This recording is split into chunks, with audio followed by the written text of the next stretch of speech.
এই মুহূর্তের বিশেষ বিশেষ খবর। রানীতলা থানার পুলিশের পক্ষ থেকে 7 জন জুয়ারিকে গ্রেপ্তার করা হলো। জানিয়ে রাখি আপনাদের, রানীতলা থানার পুলিশ 7 জন জুয়ারিকে গ্রেপ্তার করল।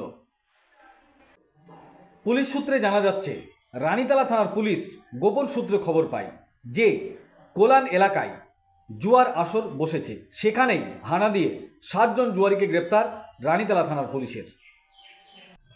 রানীতলা থানায় যেন নেশামুক্ত সমাজ গড়ে ওঠে, সেই লক্ষ্যে এগিয়ে যাচ্ছে রানীতলা থানার পুলিশ। রানীতলা থানার ওসি অরিজিৎ ঘোষ মহাশয় তিনি নেশামুক্ত সমাজ গড়ার প্রয়াস চালিয়ে যাচ্ছেন রানীতলা থানা এলাকায়। আর এই উদ্যোগকে সাধুবাদ জানাচ্ছেন রানীতলা এলাকার মানুষ। দেখুন সেই ছবি আখেরিগঞ্জ নিউজ চ্যানেলের পর্দায়। অবশ্যই এই ভিডিওটি সবাই শেয়ার করবেন, চ্যানেলটি ফলো করবেন, সাবস্ক্রাইব করবেন, লাইক করবেন। আই লাভ মাই ইন্ডিয়া, মেরা ভারত মহান। আপনারা দেখছেন আখেরিগঞ্জ নিউজ।